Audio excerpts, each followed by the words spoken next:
Hello student, today we are going to discuss the solid state. The solid state. Solid state, आपको पता है solid state जो है matter का एक स्टेट है जिसके पास डिफिनिट शेप और डिफिनिट वॉल्यूम होता है। तो अगर इसको डिफाइन करना चाहें तो हम डिफाइन कर सकते हैं the state of matter, the state of matter which have the state of matter which has mass, the state of matter which have definite shape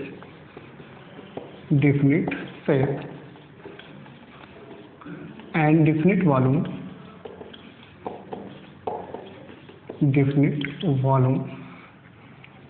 called solid state.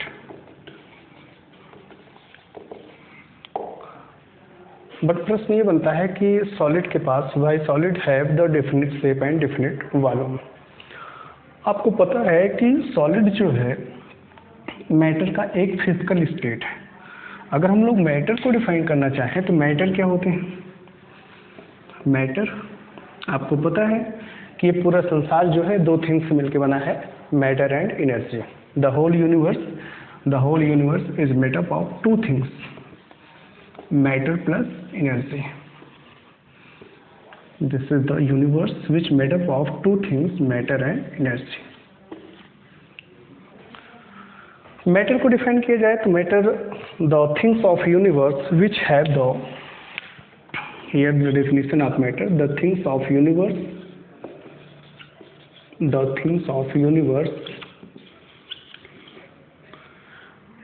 Which have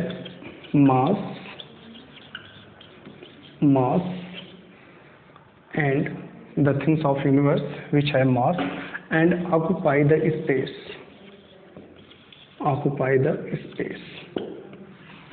called matter.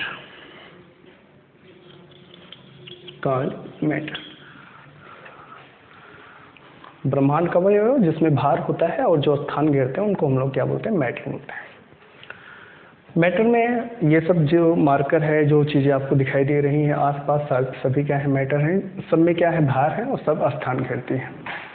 यहाँ तक हम और आप भी क्या है? Matter है। हम और आप भी क्या है? मैटर है। तो ऐसी स्थिति में ये अलग चीज़ है कि ये नॉन लिविंग मैटर है, हम लोग लिविंग मैटर्स हैं। तो मैटर्स जो हैं इनको लिविंग के आधार पर मैटर को दो भागों में डिवाइड किया जाता है, लिविंग मैटर और second is non living matter. चूंकि इसमें भी भार और ये भी स्थान घेरते हैं, हम और आप भी स्थान घेरते हैं, तो हम और आप जो है लिविंग मैटर के अंतर्गत आ जाएंगे और ये सब जो होंगे नॉन लिविंग मैटर के अंतर्गत आ जाएंगे। मैटर की जो है तीन फिजिकल स्टेट होती हैं commonly, solid state, liquid state और नेक्स्ट है गैस स्टेट। ओके, फिर अगर हम लोग कंपोजिशन के आधार पे इसको डिवाइड करें तो ये इसके दो कंपोजिशन है, homogeneous, second is heterogeneous. Homogeneous और हेट्रोजीनियस। फिर होमोजेनियस को भी आपको पता है, होमोजेनियस को भी दो भागों में डिवाइड किया जाता है। First is pure and second is impure. Pure substance को भी दो भागों में डिवाइड किया जाता है, आपको पता है ये भी, element and next is compound.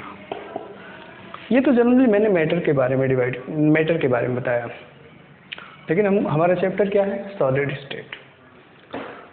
State क्या होते हैं? The state of matter which have definite shape and definite volume called solid state. Liquid state, the state of matters which have definite volume and indefinite shape called liquid state. Gaseous state या gas state, the state of matter which have indefinite volume and indefinite shape called gaseous state. But यहाँ पर हम लोग solid state को study करेंगे। Solid state को हम लोग कंपैरेटिवली स्टडी करेंगे ताकि हमें सॉलिड स्टेट अच्छे से समझ में आ जाए। अभी हमने मैटर को 3 भागों में डिवाइड किया, सॉलिड, लिक्विड एंड गैस में। अगर हम लोग सॉलिड की बात करें, सॉलिड क्या होते हैं या कोई भी पार्टिकल सॉलिड क्यों होता है, तो ध्यान रखिएगा कोई भी मैटर या कोई भी पार्टिकल सॉलिड, कोई भी मैटर जो होता है वो सॉलिड इसलिए होता है, उनके जो कॉन्स्टिट्यूएंट पार्टिकल्स होते हैं, क्योंकि प्रत्येक मैटर जो होते हैं छोटे छोटे कणों से मिलकर बने होते हैं। Matter is made up of smallest teeny particles. Matter is made up of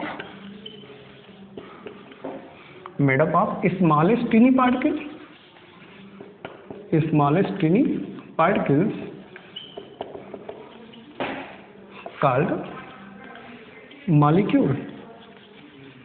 matter जो होते हैं स्मॉलेस्ट टीनी पार्टिकल्स से मिलकर बने होते हैं, उनको हम लोग मॉलिक्यूल्स बोलते हैं। जैसे सपोज करो ये आपका कोई बॉक्स है, कोई क्रिस्टल है, ये मैटर है, ये स्मॉलेस्ट टीनी पार्टिकल्स से मिलकर बना होता है, छोटे छोटे पार्टिकल्स से मिलकर बने होते हैं। इसी छोटे छोटे पार्टिकल्स से मिलकर बने ये मैटर होते हैं। जैसे ये मेरे हाथ में जो है मार्कर है, ये छोटे छोटे पार्टिकल्स से मिलकर बने हैं। इनको अगर तोड़ दिया जाए तो ये स्मॉलेस्ट टीनी पार्टिकल्स में अलग हो जाएंगे, जिनका स्फेरिकल शेप होगा। इस स्मॉलेस्ट टीनी पार्टिकल का नाम होता है मॉलिक्यूल। इसका नाम होता है मॉलिक्यूल। ये मॉलिक्यूल है। ओके,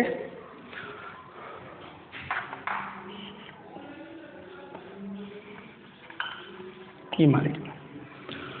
अब इनके मॉलिक्यूल के बीच में थोड़ा सा अगर हम लोग इनके बारे में बात करें, इन मॉलिक्यूल के बारे में बात करें, तो ये मॉलिक्यूल्स होते हैं, इन मॉलिक्यूल के बीच में गैप होता है। इस गैप को interstitial space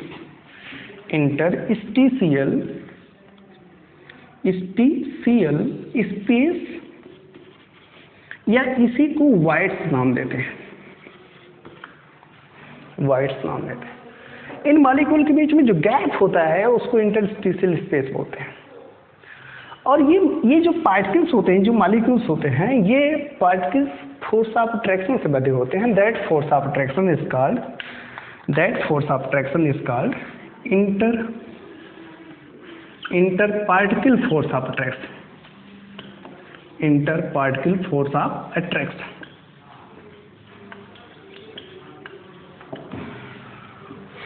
इंटरपार्टिकल force of attraction. ये जो इंटरस्टिशियल स्पेस होते हैं, इंटरपार्टिकल फोर्स ऑफ अट्रैक्शन होता है, दोनों एक दूसरे पे कोरिलेट होते हैं, डिपेंड होते हैं। अगर ये वाइड्स जो है इंक्रीज करता है या इंटरस्टिशियल स्पेस या दो मॉलिक्यूल के बीच में लगने वाले दो मॉलिक्यूल के बीच में जो स्पेस होता है, अगर वो इंक्रीज करता है तो फोर्स ऑफ अट्रैक्शन इंटरपार्टिकल्स का क्या होगा, डिक्रीज करेगा। और जब फोर्स ऑफ अट्रैक्शन डिक्रीज करेगा तो मॉलिक्यूल्स एक दूसरे से दूर होते जाएंगे। अब ध्यान रखिएगा, ये तो मैंने आपको अभी किसी स्टेज के बारे में नहीं बात कर रहा हूँ, अभी मैं सॉलिड नहीं बात कर रहा हूँ, अभी मैं मैटर के बारे में बात कर रहा हूँ। तो इसी inter particle force of attraction के आधार पर हम लोग जो इनके जो अरेंजमेंट होते हैं मॉलिक्यूल के, वो 3 प्रकार के होते हैं। अगर ये inter particle force of attraction increase कर रहा है, अर्थात वाइड्स, अगर सपोज करो वाइड्स जो हैं डिक्रीज कर रहे हैं, तो inter particle force of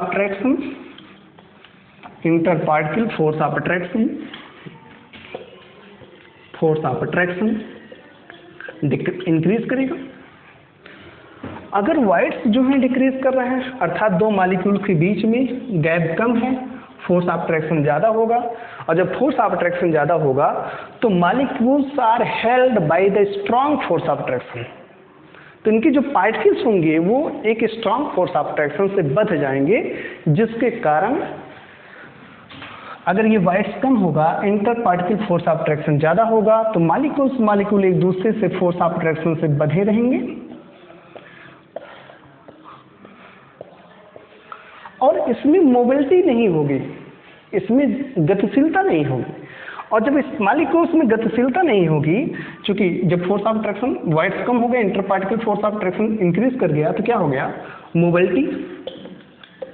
mobility of particles क्या हो जाएंगे, मोबिलिटी ऑफ पार्टिकल्स डिक्रीज कर जाएगा। और मोबिलिटी ऑफ पार्टिकल्स डिक्रीज करने से क्या होगा, इनका जो होगा डेफिनिट शेप होंगे, क्योंकि जो मैटर का शेप होता है वो बदलता रहता है। क्यों? क्योंकि उनके पार्टिकल्स जो होते हैं मूव करते रहते हैं। और जब अगर पार्टिकल्स आपस में फोर्स ऑफ अट्रैक्शन से बंधे हैं तो जाहिर सी बात है ये क्या होंगे, डेफिनिट शेप में होंगे, इनका शेप बदलेगा नहीं। और डेफिनिट शेप के साथ साथ इनका जो वॉल्यूम होगा वो भी क्या होगा, डेफिनिट होगा। इनका जो वॉल्यूम होगा वो भी डेफिनिट होगा। तो ये जो definite shape and definite volume होंगे, ये क्या करेंगे, इस मैटर को रिजिडिटी प्रदान करेंगे। क्या होंगे, रिजिडिटी बढ़ाएंगे और साथ साथ कंप्रेसिबिलिटी घटाएंगे। अर्थात इस मॉलिक्यूल को फोर्स लगाकर कंप्रेस नहीं किया जा सकता है। क्यों नहीं कंप्रेस किया जाता है? क्योंकि अगर मॉलिक्यूल जो हैं इनके बीच में गैप बहुत कम है, तो हम क्या कर सकते हैं, फोर्स ऑफ अट्रैक्शन ज़्यादा होने से ये जो स्फेरिकल है ना, वो हॉलो नहीं है, बल्कि ये क्या है, ये पूरी तरह से भरे हुए हैं। ठीक है, तो अगर इनके बीच में फोर्स ऑफ अट्रैक्शन बढ़ा तो मॉलिक्यूल्स एक दूसरे के पास एक दूसरे के कांटेक्ट में होंगे, ज़्यादा करीब होंगे, स्पेस बहुत कम हो गया, वाइड्स कम हो गए, रिजिडिटी इसकी बढ़ जाएगी। अब इस मॉलिक्यूल्स को अगर हम प्रेशर लगाकर इस पे दाब लगाएं, इसको दाब लगाकर प्रेस करें, तो ये कंप्रेसिबल नहीं होंगे, इससे प्रेशर वर्क नहीं कर पाएगा। क्यों? क्योंकि इनके बीच में गैप नहीं है जहां पे मॉलिक्यूल स्लाइड कर सकें, जहां पे मॉलिक्यूल जा सके। ओके, अब ये चीजें मैं जस्ट अपोजिट करने वाला हूं, जरा आप ध्यान से देखें।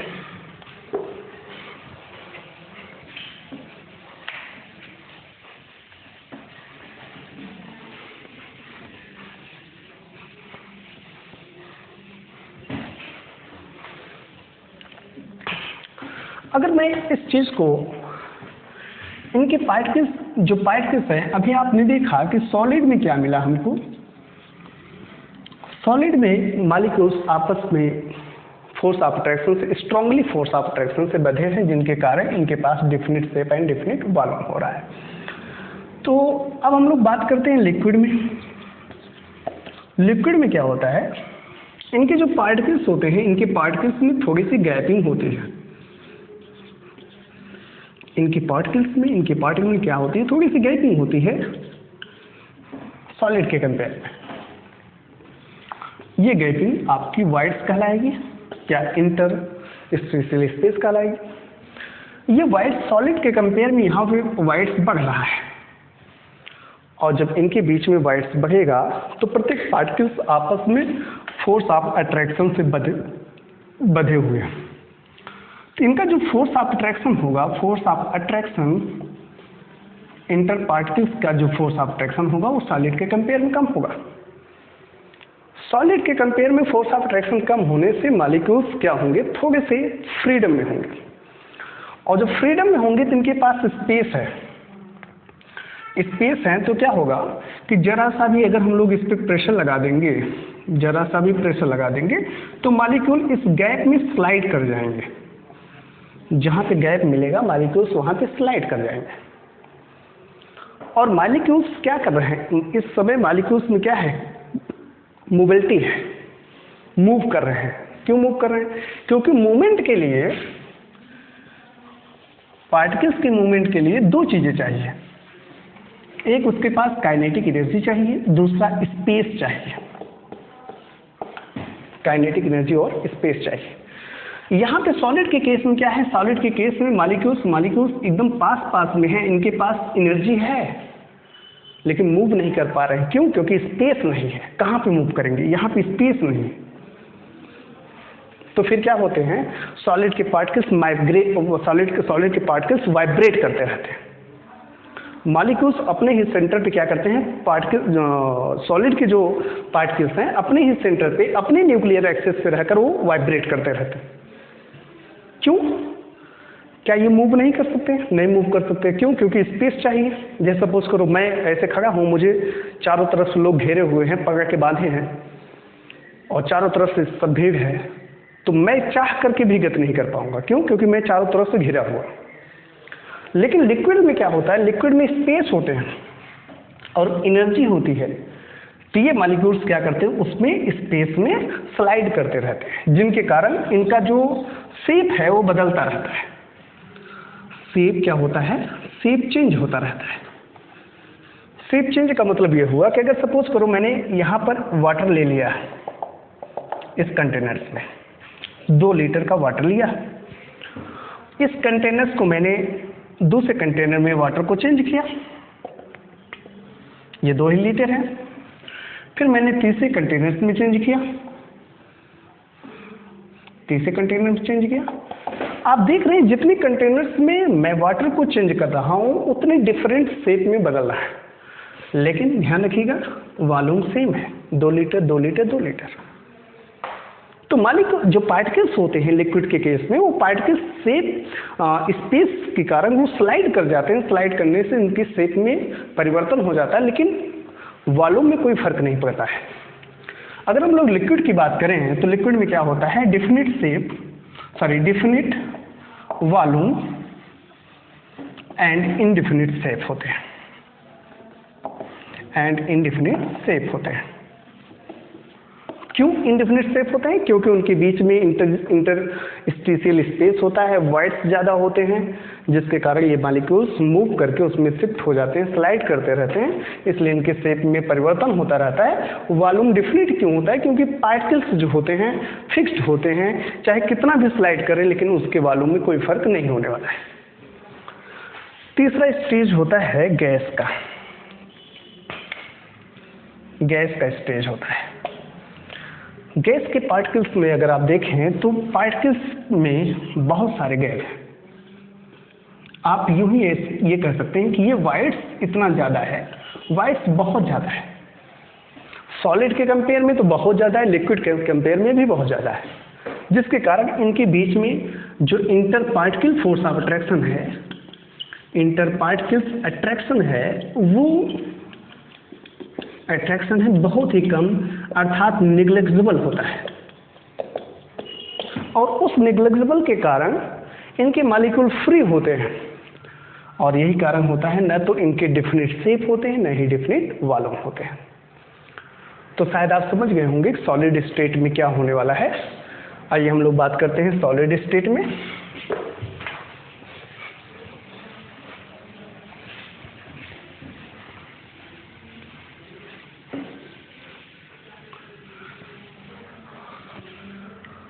सॉलिड स्टेट में अगर हम लोग बात करें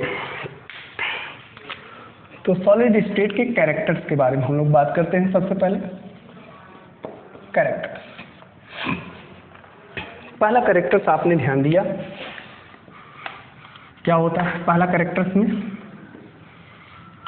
the state of matter, the state of matter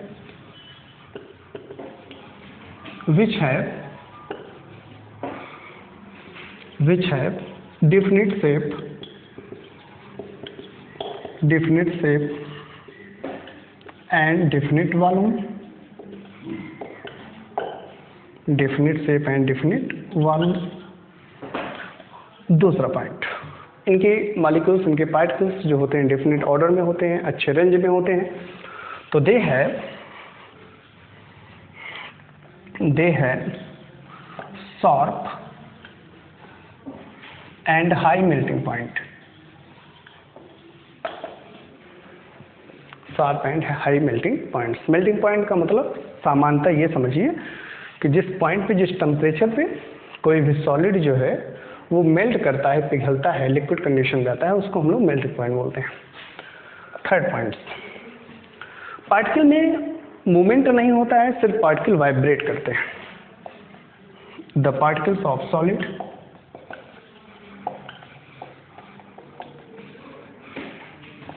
vibrated, vibrate करते हैं। ठीक है, तो ये इसके जो हैं जनरली तौर से कैरेक्टरिस्टिक फीचर हैं। ओके, अब हम लोग बात करेंगे सॉलिड के टाइप्स के बारे में, types of solid.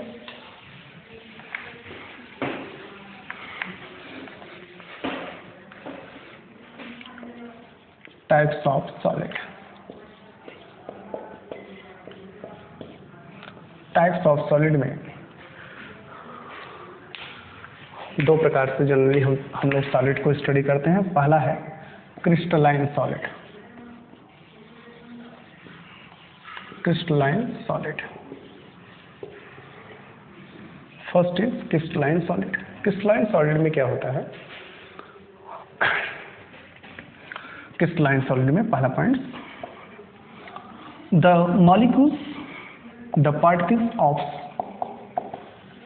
particles of solid arranged up to long range order, long range order। इनकी जो सॉलिड के जो पार्टिकल्स होते हैं, the particles of solid arranged up to long range order, इनके जो पार्टिकल्स होते हैं वो लॉन्ग रेंज ऑर्डर में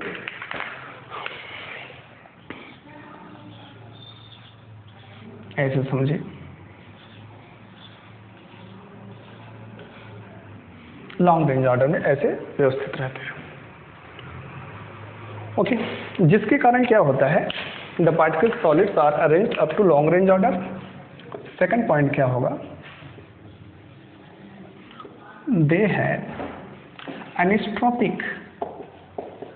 anisotropy in nature, that is a refractive index,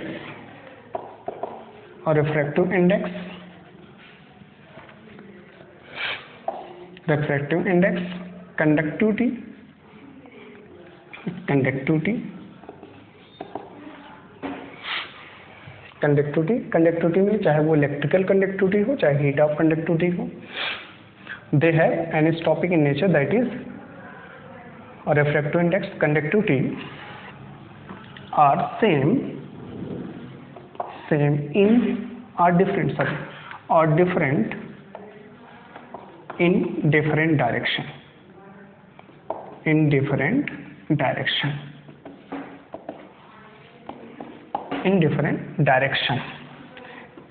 जरा आप ध्यान समझिएगा, ये रिफ्रैक्टिव इंडेक्स कंडक्टिविटी की मतलब क्या है? They have anisotropic in nature, that is physical properties और refractive index conductivity are different in different direction. जैसे सपोज करो अगर हम लोग इलेक्ट्रिकल कंडक्टिविटी की बात करें, ये दो पार्टिकल्स हैं, अगर मैं इस डायरेक्शन में जाता हूं तो इलेक्ट्रिकल कंडक्टिविटी सेम होगा, अगर मैं इस डायरेक्शन में गया तो जो कंडक्टिविटी होगी वो डिफरेंट हो जाएगी। मतलब इस डायरेक्शन में कंडक्टिविटी डिफरेंस हो रही है, इस डायरेक्शन में डिफरेंट हो रही है। क्योंकि हमारे पास क्रिस्टलाइन सॉलिड क्या है, वो लॉन्ग रेंज ऑर्डर में है, इस डायरेक्शन जा रहे हैं, पार्टिकल्स पास में है, कंडक्टिविटी कुछ और है। यहाँ पे पार्टिकल्स इस डायरेक्शन में पार्टिकल्स क्या है, दूर में है, कंडक्टिविटी कुछ और होगी। तो इनकी जो कंडक्टिविटी होती है या रिफ्रैक्टिव इंडेक्सेस होते हैं वो क्या होते हैं, डिफरेंट डायरेक्शन में डिफरेंट होते हैं। इसका मतलब क्या हुआ कि जो इनका फिजिकल प्रॉपर्टीज होती है वो डायरेक्शन डिपेंडेंट होती है। It means the physical properties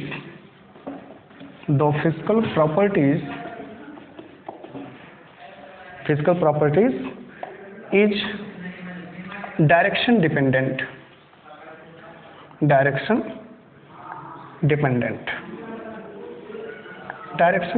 होती है। ओके, अब हम लोग नेक्स्ट बात करें, अगर हम लोग क्रिस्टलाइन सॉलिड के बारे में बात करें तो क्रिस्टलाइन सॉलिड में क्या होता है कि ये जो पार्टिकल्स होते हैं लॉन्ग रेंज ऑर्डर में होते हैं, तो जिनके कारण थर्ड प्रॉपर्टीज के बारे में बात करूं कि they have they have sharp melting points. क्यों शार्प मेल्टिंग पॉइंट होता है? Yes, what is the means of sharp melting point? Sharp melting point means that is the melting point, इसका जो मेल्टिंग पॉइंट होता है वो क्या होता है? डिफिनिट होता है।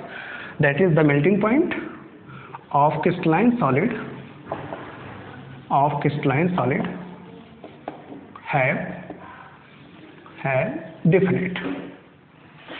have definite।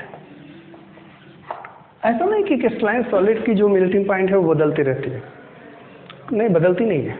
अगर मैं इसको जो है सपोज करो गोल्ड है, जैसे फॉर एग्जांपल गोल्ड है, सोने को अगर हम पिघला दें तो पिघलाने के बाद इनके जो पार्टिकल्स होंगे वो क्या हो जाएंगे? फोर्स ऑफ अट्रैक्शन टूटेगा, पार्टिकल्स जो होंगे पिघल जाएंगे, पार्टिकल्स जो होंगे टूटकर अलग अलग हो जाएंगे। लेकिन जैसे ही इसको मैं कूल कराऊंगा, जैसे इसको मैं ठंडा करूंगा, ये पार्टिकल्स पुनः अपनी अपनी पोजीशन को ऑक्यूपाई कर लेगा, पार्टिकल्स अपनी पोजीशन को पुनः ऑक्यूपाई कर लेगा। इसका मतलब क्या हुआ कि इनके पास क्या होता है? शार्प मेल्टिंग पॉइंट होता है। ओके, ये तो हो गया क्रिस्टलाइन के बारे में। दूसरा सॉलिड्स होता है, सॉलिड के दूसरे टाइप्स होते हैं आपके amorphous solid.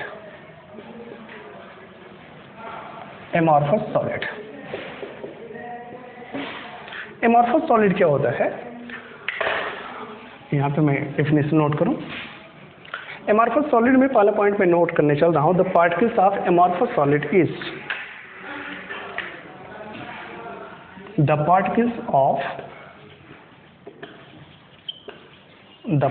Of amorphous solid.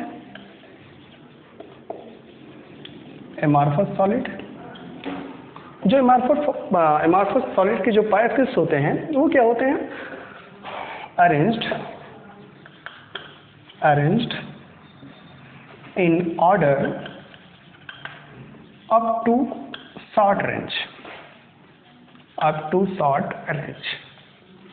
इनके जो पार्टिकल्स होते हैं ऐसा नहीं डिसऑर्डर में होते हैं, अरेंज तो होते हैं लेकिन शॉर्ट रेंज में अरेंज होते हैं। इसका मतलब क्या हुआ कि अगर हम लोग एमॉर्फस सॉलिड की बात करें, एमॉर्फस सॉलिड में ये जो जैसे सपोज करो ये ऐसे एक रेंज में जा रहे हैं, फिर पार्टिकल्स यहाँ आ गए, फिर ऐसे आ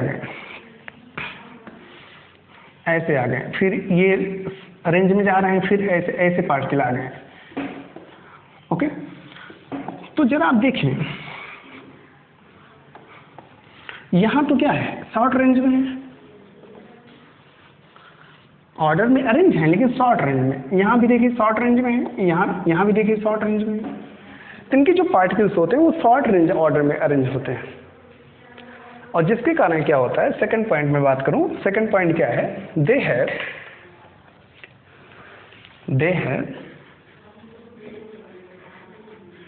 हैव एमॉर्फस या आइसोमॉर्फ्स। जैसे इसको मैंने बताया एनआइसोट्रोपिक होते हैं, ये आइसोट्रोपिक होते हैं। They have isotropic, that is isomorphs. Isomorphs का मतलब ये हुआ कि the refractive index, conductivity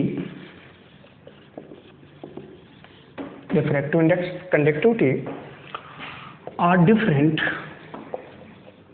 in different directions।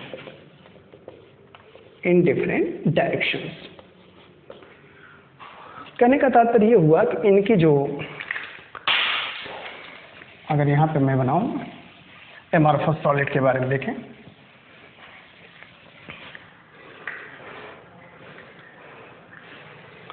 तो देखिए सेकंड पॉइंट मैंने आपको बताया कि इनकी जो, अगर मैं बात करूं जैसे ये पार्टिकल्स हैं, अगर मैं चाहे इस डायरेक्शन में जाऊं या इस डायरेक्शन में जाऊं, कंडक्टिविटी को लेकर चाहे जिस डायरेक्शन जाऊं कंडक्टिविटी सेम होगा। क्यों? क्योंकि इनके मॉलिक्यूल्स जो हैं और लॉन्ग रेंज ऑर्डर में नहीं है, तो दे है। तो इसका मतलब क्या हुआ कि इनका जो फिजिकल प्रॉपर्टीज होती है वो डायरेक्शन डिपेंडेंट नहीं होती है। आप ये लिख सकते हैं the physical properties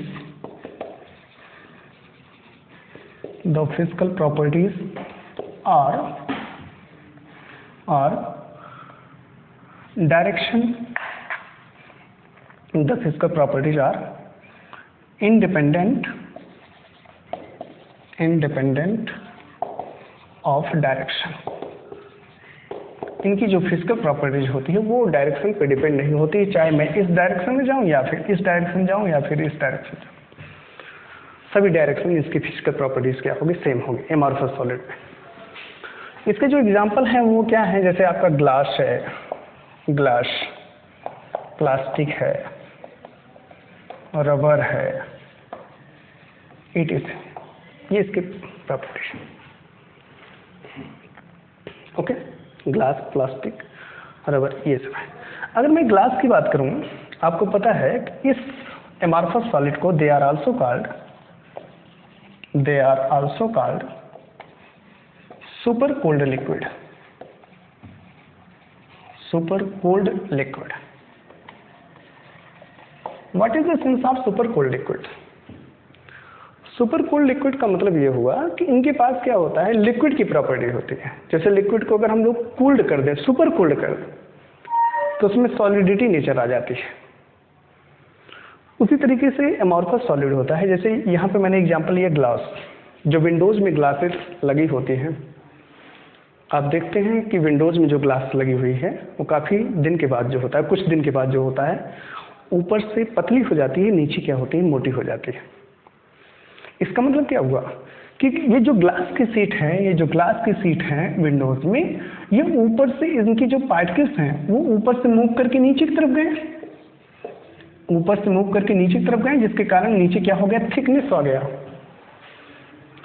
glass seat में क्या हुआ, ऊपर से पार्टिकल नीचे की तरफ मूव किए और नीचे का ग्लास मोटा हो गया, थिकनेस हो गया, ऊपर का ग्लास क्या हो गया, पतला हो गया। इसका मतलब क्या हुआ, ये फ्लोइंग नेचर किसका प्रॉपर्टीज है, ये फ्लो नेचर किसकी प्रॉपर्टीज है, लिक्विड की प्रॉपर्टीज।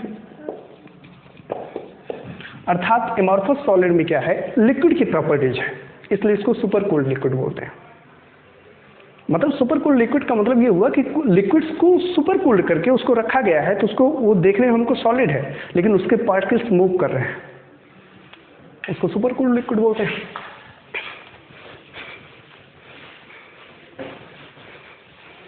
अगर हम लोग क्रिस्टलाइन सॉलिड को डिवाइड करें, और एक चीज मैंने आपको एक चीज और बता दूं, एमॉर्फस सॉलिड में अगला पॉइंट क्या हो सकता है कि दे है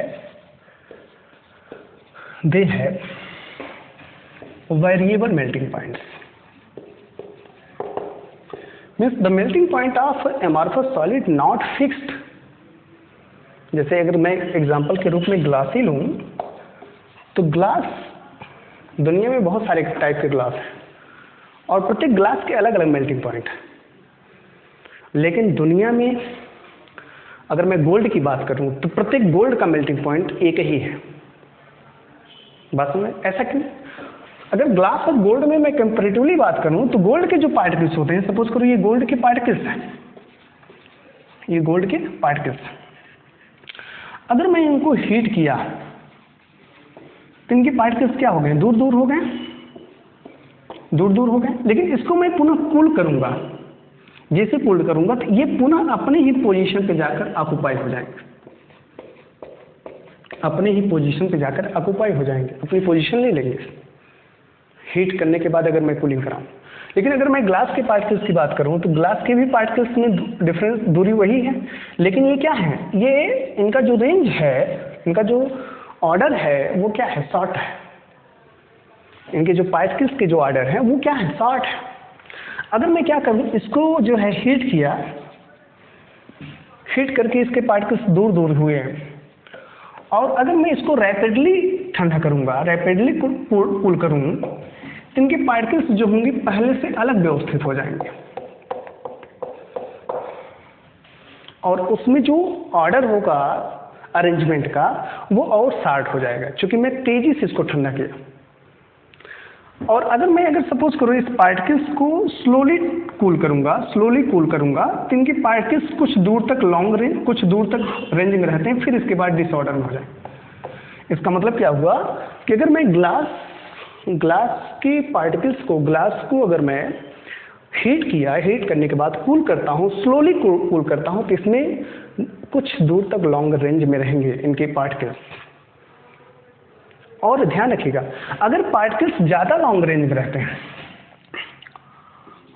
ऑर्डर ऑफ रेंज या पार्टिकल्स का जो रेंज होता है, अगर पार्टिकल्स लॉन्ग रेंज में ज़्यादा होते हैं तो उनकी मेल्टिंग पॉइंट्स क्या होते हैं, ज़्यादा होते हैं। इनकी पार्टिकल्स लॉन्ग रेंज में ज़्यादा हैं, इसलिए इनकी मेल्टिंग पॉइंट्स ज़्यादा है, और साथ ही साथ मेल्टिंग पॉइंट ज़्यादा भी रहेगा, वो मेल्टिंग पॉइंट क्या होगा, डिफिनिट भी होगा। और इनकी जो पार्टिकल्स होते हैं वो शॉर्ट रेंज में रहते हैं, शॉर्ट रेंज में रहते हैं, तो शॉर्ट रेंज बढ़ेगा अर्थात लॉन्ग रेंज घटेगा, तो मेल्टिंग पॉइंट भी क्या होगा, घटेगा। अब इस पार्टिकल्स को मैंने हीट किया, रैपिडली इसको क्या किया, कूल किया, तो पार्टिकल ज़्यादा से ज़्यादा शॉर्ट रेंज में अरेंज होंगे, बहुत तेज़ी से क्या होंगे, अरेंज होने लगेंगे, तो इनका मेल्टिंग पॉइंट क्या हो जाएगा, कम हो जाएगा, क्योंकि इसमें शॉर्ट रेंज लॉन्ग रेंज कम हो गया। अगर मैं स्लोली इसको कूल करूँगा तो इसमें लॉन्ग रेंज बढ़ेगा, और लॉन्ग रेंज बढ़ेगा तो इसकी मेल्टिंग पॉइंट भी क्या हो जाएगी, बढ़ जाएगी। तो एमॉर्फस सॉलिड में क्या होता है कि जो मेल्टिंग पॉइंट होती है वो डिपेंड करती है उसके ऑर्डर ऑफ रेंज पे, और ऑर्डर ऑफ रेंज डिपेंड करता है कि मैं किस तरीके से उसको हीट करके कूलिंग करा रहा हूँ। हीट करके स्लोली कूलिंग करा रहा हूँ तो मॉलिक्यूल्स जो होंगे डिफिनिट ऑर्डर में होंगे, ज़्यादा से ज़्यादा डिफिनिट ऑर्डर में होंगे, तो मेल्टिंग पॉइंट ज़्यादा होगा। और अगर मैं तेज़ी से कूलिंग करा रहा हूँ तो मॉलिक्यूल्स का जो अरेंजमेंट ऑफ ऑर्डर होगा वो क्या होगा, इनडिफिनिट हो जाएगा, जिसके कारण मेल्टिंग पॉइंट उसकी ड्रॉप कर जाएगी।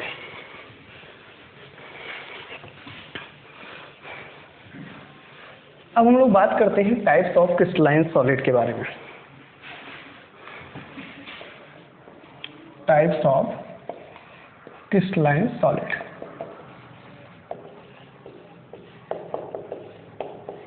टाइप्स ऑफ क्रिस्टलाइन सॉलिड में पहला टाइप्स लेते हैं आयनिक सॉलिड। आयनिक सॉलिड में ध्यान रखिएगा,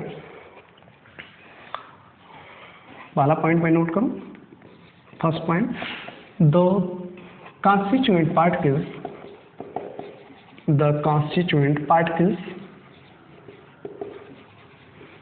of ionic solid is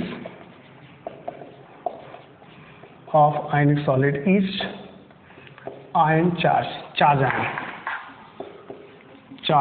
ion। हाँ ध्यान रखिए, आयनिक सॉलिड का जो कॉन्स्टिट्यूएंट पार्टिकल्स होता है वो क्या होता है, चार्ज आयंस होता है।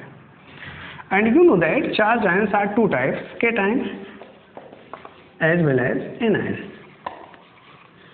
Charged particles which carry positive charge called cations, charged particles which carry negative charge called anions.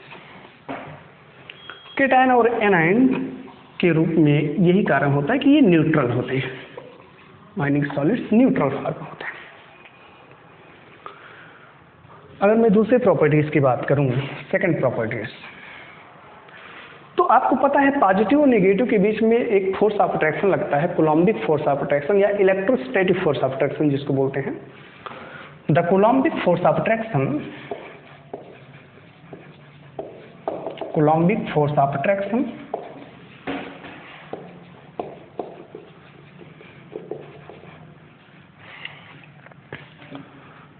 the Coulombic force of attraction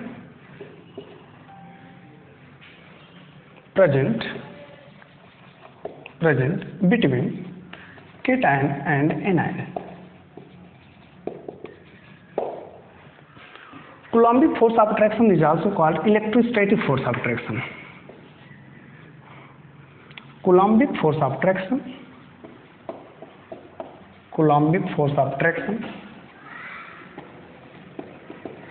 is also called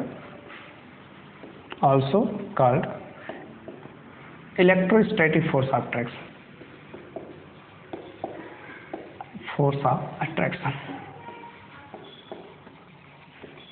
What is the electrostatic force of attraction? Electrostatic force of attraction present in between the two opposite charges. जहाँ पे दो opposite charges होते हैं वहीं पर electrostatic force of attraction होता है, इसके बारे में बात कर रहा हूँ। It is present it is present in between two opposite charges of particles, that is cation and anion.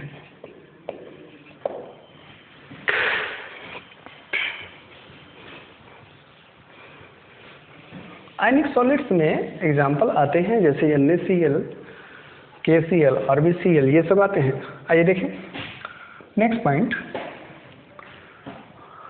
ये जो आयनिक सॉलिड्स होते हैं ये सॉलिड स्टेट में जो होते हैं, सॉलिड स्टेट में तो ये हीट एंड इलेक्ट्रिसिटी को कंडक्ट नहीं कर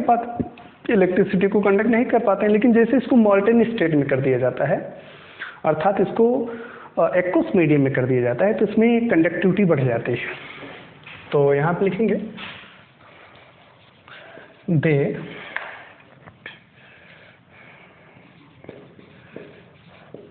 are not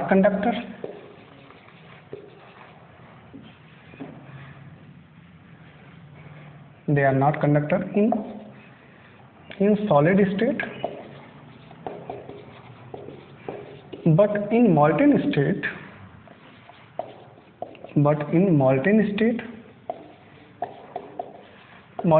means aqueous medium, in aqueous medium आप ये भी कह सकते हैं। they are good conductor of electricity। Molten state में क्या होता है, पिघली हुई अवस्था में क्या होते हैं, ये अच्छे इलेक्ट्रिसिटी के वाहक होते हैं। जैसे एग्जांपल मैं ले रहा हूँ NaCl है, आपको पता है Na+Cl- के बीच में इलेक्ट्रोस्टैटिक फोर्स ऑफ अट्रैक्शन है, और इसी इलेक्ट्रोस्टैटिक फोर्स ऑफ अट्रैक्शन के कारण ये आपस में बंधे हुए हैं। इलेक्ट्रोस्टैटिक फोर्स ऑफ अट्रैक्शन, इस इलेक्ट्रोस्टैटिक फोर्स ऑफ अट्रैक्शन को हम लोग, उसी का नाम क्या होता है, कूलम्बिक फोर्स ऑफ अट्रैक्शन।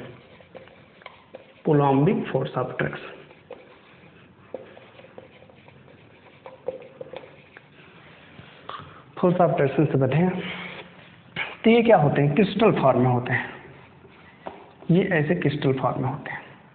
लेकिन जैसे इसको हम लोग क्या करते हैं, एक्वस मीडियम में डाल देते हैं, एक्वस मीडियम में, तो एक्वस मीडियम में डालने से क्या होता है, वाटर पोलर होता है, ये पोलर होने से, प्लस माइनस होने से, प्लस वाला Cl- को ले लेता है और माइनस वाला Na+ को ले लेता है। आपको पता है कि इलेक्ट्रिसिटी को कंडक्ट करने के लिए फ्री इलेक्ट्रॉन चाहिए, मोबाइल इलेक्ट्रॉन चाहिए। इनके पास फ्री इलेक्ट्रॉन नहीं है जब ये फोर्स ऑफ अट्रैक्शन से बंधे हैं।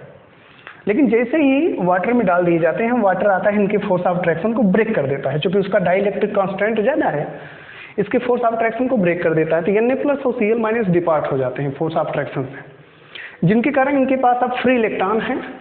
अब इस कंडीशन में क्या कर सकते हैं, ये इलेक्ट्रिसिटी को अच्छे से कंडक्ट कर सकते हैं। ठीक, पहले जो है घरों में अर्थिंग बनाई जाती थी, तो क्या करते थे, जमीन में जो रॉड डालते थे, जमीन में जो छड़ें डालते थे, उससे अर्थ जो बनाते थे, उसमें क्या करते थे, नमक डालते थे, NaCl डालते थे और फिर पानी डालते थे। तो नमक के बाद पानी इसलिए डालते थे ताकि नमक टूट जाए Na+ और Cl- में, और इसके जो फ्री इलेक्ट्रॉन होंगे वो इलेक्ट्रिसिटी को अच्छे से कंडक्ट कर सके। तो ये होते हैं। अब हम लोग बात करेंगे, इसके एग्जांपल NaCl है, KCl है, RbCl है, ये सब है। दूसरा आपका है आयनिक सॉलिड के बाद हम लोग स्टडी करने वाले हैं मॉलिक्यूलर सॉलिड्स। मॉलिक्यूलर सॉलिड्स क्या होते हैं, इनके जो कॉन्स्टिट्यूएंट पार्टिकल्स होते हैं, पहला point, the constituent particles of molecular solid, the constituent particles of molecular solids are molecule or unbounded atoms। इनके जो कॉन्स्टिट्यूएंट पार्टिकल्स होते हैं वो मॉलिक्यूल होते हैं या फिर अनबॉन्डेड एटम्स होते हैं। दूसरा पॉइंट, मॉलिक्यूलर सॉलिड्स में क्या होता है, फिर ये सॉलिड फॉर्म के होते हैं, वैसे तो मॉलिक्यूलर सॉलिड्स जो होते हैं वो प्राय गैसीय फॉर्म में होते हैं, जैसे H2 ना, N2 ये सब हैं।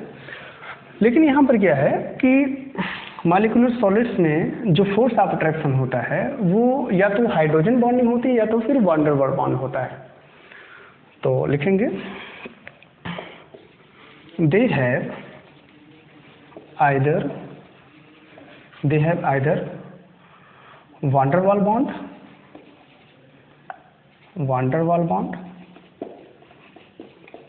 और हाइड्रोजन बॉन्ड।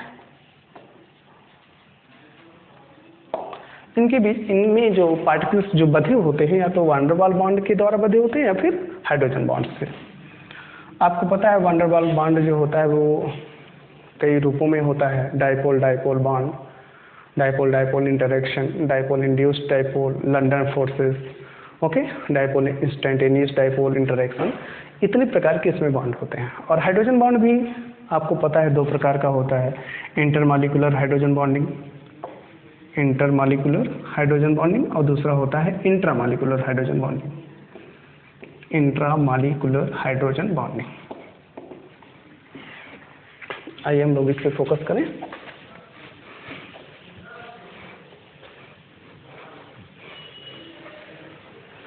आइए देखें, जैसे सपोज करो अगर हमारे पास मॉलिक्यूल्स है I2 है और फिर क्या है I2 है। इनके बीच में क्या है, मॉलिक्यूल के बीच में van der Waals force of attraction होता है। इनके बीच में क्या है, van der Waals force of attraction है। वैसे van der Waals force of attraction जहाँ पाया जाता है वो लगभग जो होते हैं गैसीय फॉर्म में होते हैं। Van der Waals force of attraction है, ओके, तो ये van der Waals force of attraction हमने बना दिया, ओके। अगर मैं FF की बात करूँ, फ्लोरीन की बात करूँ, तो इसमें भी जो है वान डेर वाल्स ही फोर्स ऑफ अट्रैक्शन है, इसमें भी van der Waals force of attraction. लेकिन ये गैस है और ये क्या है, सॉलिड है।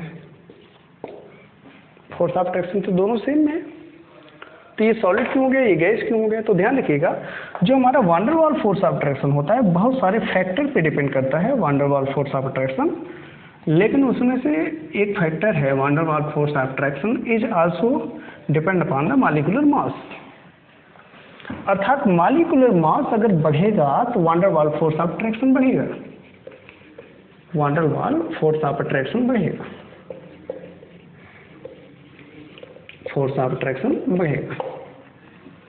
मॉलिक्यूलर मास बढ़ेगा तो van der Waals force of attraction बढ़ेगा, और van der Waals force of attraction बढ़ेगा तो मॉलिक्यूल पास में होंगे, तो इसका मतलब नेचर भी बदल जाएगा। तो यहाँ पर इसका क्या है, मॉलिक्यूलर मास क्या है, ज़्यादा है, van der Waals force of attraction ज़्यादा होगा, इसलिए क्या है, सॉलिड है, क्योंकि पास में आ जाएंगे मॉलिक्यूल।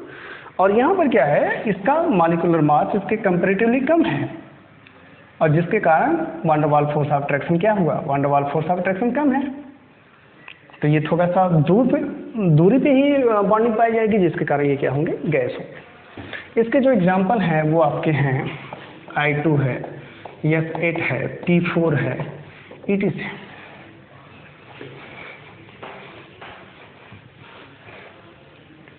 नेक्स्ट आपका है मॉलिक्यूलर सॉलिड्स के बाद हम लोग स्टडी करेंगे, third is metallic solids. Metallic solids क्या होते हैं, इनके जो कॉन्स्टिट्यूएंट पार्टिकल्स होते हैं, the constituent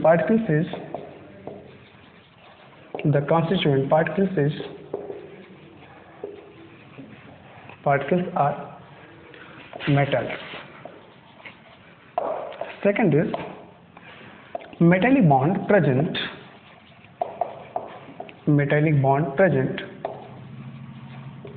in between constituent particles. Metallic bond पाया जाता है constituent particles। First of all we are going to discuss metallic bond. Metallic bond क्या होता है, a strong electrostatic force of attraction,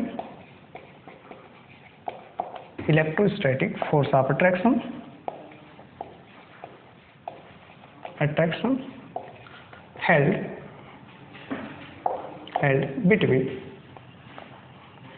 kernel and core electrons, between kernel and core electrons called metallic bond. ये क्या है, kernel और core क्या है?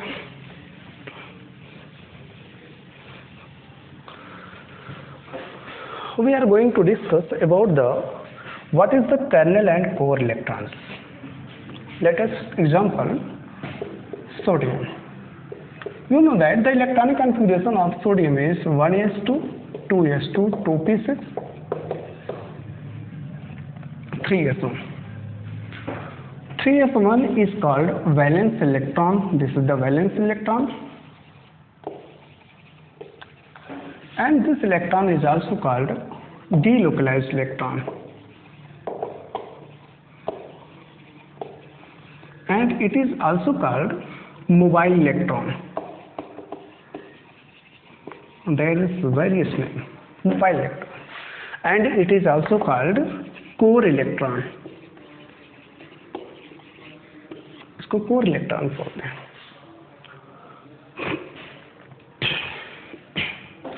और इसी कोर इलेक्ट्रॉन पे डिपेंड करता है इसकी प्रॉपर्टीज. आइए देखिए. और ये क्या है, ये कर्नल है.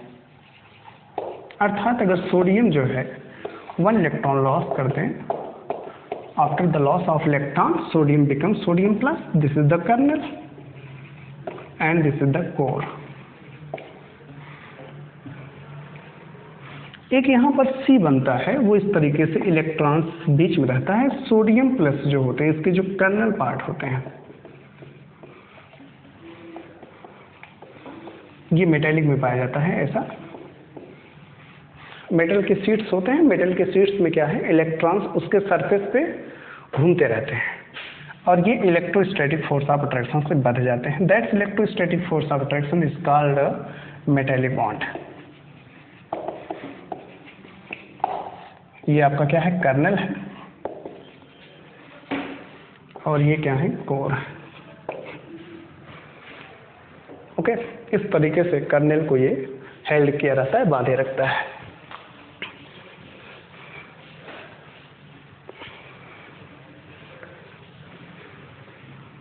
नेक्स्ट आपका है covalent solids. Covalent solids. Covalent solids क्या होते हैं?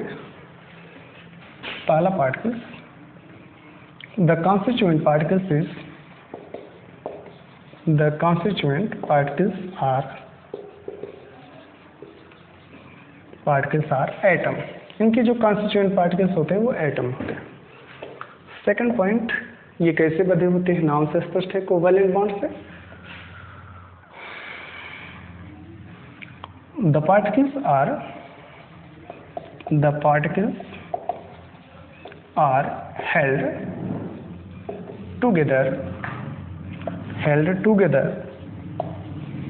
by covalent bond. इनके जो पार्टिकल्स होते हैं वो कोवैलेंट बॉन्ड से बंधे होते हैं. कोवैलेंट बॉन्ड से बंधे होते हैं. तो ध्यान रखिएगा, कोवैलेंट बॉन्ड से बंधे हैं तो वैसे कोवैलेंट बॉन्ड जिसमें पाया जाता है वो लगभग गैसीय फॉर्म में या लिक्विड फॉर्म में ज़्यादा होते हैं. लेकिन इनके जो कोवैलेंट बॉन्ड होते हैं वो 3D नेटवर्क में होते हैं. इनके जो कोवैलेंट बॉन्ड होते हैं वो 3D नेटवर्क में होते हैं. 3D मीन्स एक जाइंट जो है जाल बनाते हैं, बड़ा जाल बनाते हैं, जिनके कारण ये क्या होते हैं, सॉलिड होते हैं. इसके एग्जांपल हैं जैसे डायमंड है, ग्रेफाइट है, SiO2 है, क्वार्ट्ज जिसको बोलते हैं. ये क्वार्ट्ज जो होते हैं अल्फा क्वार्ट्ज, बीटा क्वार्ट्ज, इस तरीके से होते हैं. तो ये सब क्या है, सॉलिड हैं, क्योंकि इनमें 3D स्ट्रक्चर पाया जाता है. आइए देखिए क्या 3D स्ट्रक्चर क्या है. अगर मैं इनमें बात करूं, जैसे कार्बन है,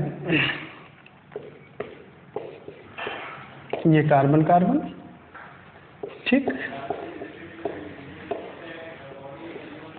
ये इस तरीके से ये 3D फॉर्म में होते हैं और इसे 3D नेटवर्क कारण क्या होते हैं, ये सॉलिड होते हैं. ठीक. अब हम लोग ध्यान रखिएगा, ये तो 3D फॉर्म हो गए.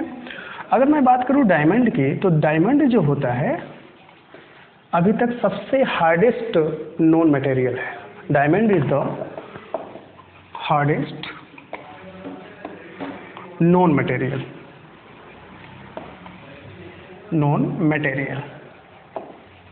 ठीक है, डायमंड। अगर ग्रेफाइट की बात करें तो ग्रेफाइट जो है ये सॉफ्ट होता है।